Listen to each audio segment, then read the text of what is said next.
ନବୀନ ପଟ୍ଟନାୟକ ଜଣେ ସାଧାରଣ ନେତାଙ୍କ ଅସାଧାରଣ କାହାଣୀ। ବର୍ଷ 2000 ଥିଲା। ଓଡ଼ିଶା ଏକ ଭୟଙ୍କର ଘୂର୍ଣ୍ଣି ବଳୟର ବିନାଶ ସହ ସଂଗ୍ରାମ କରୁଥିଲା। ଚତୁର୍ଦିଗରେ ବିନାଶର ଏକ ଦୃଶ୍ୟ ଥିଲା। ଚାଳ ଘର, ଚାଷଜମି ଏବଂ ଲୋକଙ୍କ ସ୍ୱପ୍ନକୁ ନଷ୍ଟ କରିଦେଇଥିଲା। ରାଜ୍ୟରେ ଏପରି ଜଣେ ନେତା ଦରକାର, ଯିଏ କେବଳ ସଙ୍କଟ ସମୟରେ ଠିଆ ହୋଇପାରିବେ ନାହିଁ ବରଂ ଲୋକଙ୍କ ହୃଦୟରେ ଆତ୍ମବିଶ୍ୱାସ ମଧ୍ୟ ସୃଷ୍ଟି କରିପାରନ୍ତି। ଏହି ସମୟରେ ରାଜନୀତିରେ ଏକ ଚେହେରା ଦେଖାଦେଇଥିଲା, ଯାହାକୁ କେହି ଗମ୍ଭୀର ଆତାର ସହ ନେଇ ନଥିଲେ, ନବୀନ ପଟ୍ଟନାୟକ। ନବୀନ ପଟ୍ଟନାୟକଙ୍କ ଜୀବନ ରାଜନୀତିର ଠାରୁ ବହୁ ଦୂରରେ ଥିଲା।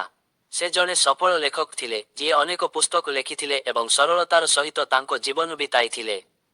କିନ୍ତୁ ଯେତେବେଳେ ତାଙ୍କ ପିତା, ଓଡ଼ିଶାର ମହାନ ନେତା ବିଜୁ ପଟ୍ଟନାୟକଙ୍କ ଦେହାନ୍ତ ହେଲା, ଲୋକମାନେ ଭାବିଥିଲେ ଯେ ନବୀନ ରାଜନୀତିରେ ପ୍ରବେଶ କରିପାରନ୍ତି। ଆରମ୍ଭରେ ସମସ୍ତେ ତାଙ୍କୁ ହାଲୁକା ଭାବରେ ଗ୍ରହଣ କରିଥିଲେ। କୁହାଯାଇଥିଲା ଯେ ସେ ଜଣେ ଇଂରାଜୀ ଭାଷାଭାଷୀ, ସେ ଓଡ଼ିଆକୁ ମଧ୍ୟ ଠିକ୍ ଭାବରେ ଜାଣିନାହାନ୍ତି। କିନ୍ତୁ ସମୟ ପ୍ରମାଣିତ କରିଛି ଯେ ପ୍ରକୃତ ନେତୃତ୍ୱ ଭାଷଣରୁ ନୁହେଁ, କିନ୍ତୁ ଅଖଣ୍ଡତା, ଉଦ୍ଦେଶ୍ୟ ଏବଂ କାର୍ଯ୍ୟରୁ ଆସିଥାଏ। ମୁଖ୍ୟମନ୍ତ୍ରୀ ହେବା ପରେ ନବୀନ ପଟ୍ଟନାୟକ ଓଡ଼ିଶାର ଭାଗ୍ୟ ବଦଳାଇବା ପାଇଁ ପଦକ୍ଷେପ ନେଇଥିଲେ।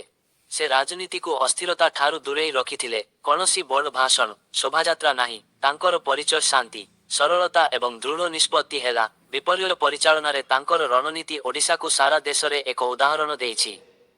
ଯେତେବେଳେ ବି ଘୂର୍ଣ୍ଣିବଳୟ ଆସେ, ଓଡ଼ିଶା ପ୍ରସ୍ତୁତ ହେଉଥିଲା। ଲୋକଙ୍କ ଜୀବନ ବଞ୍ଚାଇବା ପାଇଁ ତାଙ୍କର ପ୍ରୟାସ ତାଙ୍କୁ ଖ୍ରୀଷ୍ଟ କରିଦେଲା। ସବୁଠାରୁ କୌତୂହଳର ବିଷୟ ହେଉଛି ସେ ଅତି ସରଳ ଜୀବନ ବିତାଉଥିଲେ। ବିଳାସପୂର୍ଣ୍ଣ କାର ପାଇଁ କୌଣସି ଭଲ ପାଇବା କିମ୍ବା ଭିଆଇପି ସଂସ୍କୃତି, ତାଙ୍କ ପାଇଁ ରାଜନୀତି କେବଳ ଏକ ସେବା ଥିଲା, କ୍ଷମତାର ମଦ୍ୟପାନ ନୁହେଁ। ସେ ଦୁର୍ନୀତି ବିରୋଧରେ କଠୋର ପଦକ୍ଷେପ ନେଇଥିଲେ ଏବଂ ନିଜ ଦଳର ନେତାଙ୍କ ଦ୍ୱାର ଦେଖାଇବାକୁ କୁଣ୍ଠାବୋଧ କରିନଥିଲେ। ଆଜି ନବୀନ ପଟ୍ଟନାୟକ କେବଳ ଓଡ଼ିଶା ନୁହେଁ ସମଗ୍ର ଦେଶ ପାଇଁ ସତ୍ୟ ଏବଂ ସଚ୍ଚୋଟ ନେତୃତ୍ୱର ଏକ ଉଦାହରଣ। ତାଙ୍କର କାହାଣୀ ଆମକୁ ଶିକ୍ଷା ଦିଏ ଯେ ଯଦି ତୁମର ଉଦ୍ଦେଶ୍ୟ ଦୁର୍ଭାଷା, ଶୈଳୀ କିମ୍ବା ଅଭିଜ୍ଞତା ତୁମ ପଥରେ କେବେ ବି ଠିଆ ହୋଇପାରିବ ନାହିଁ।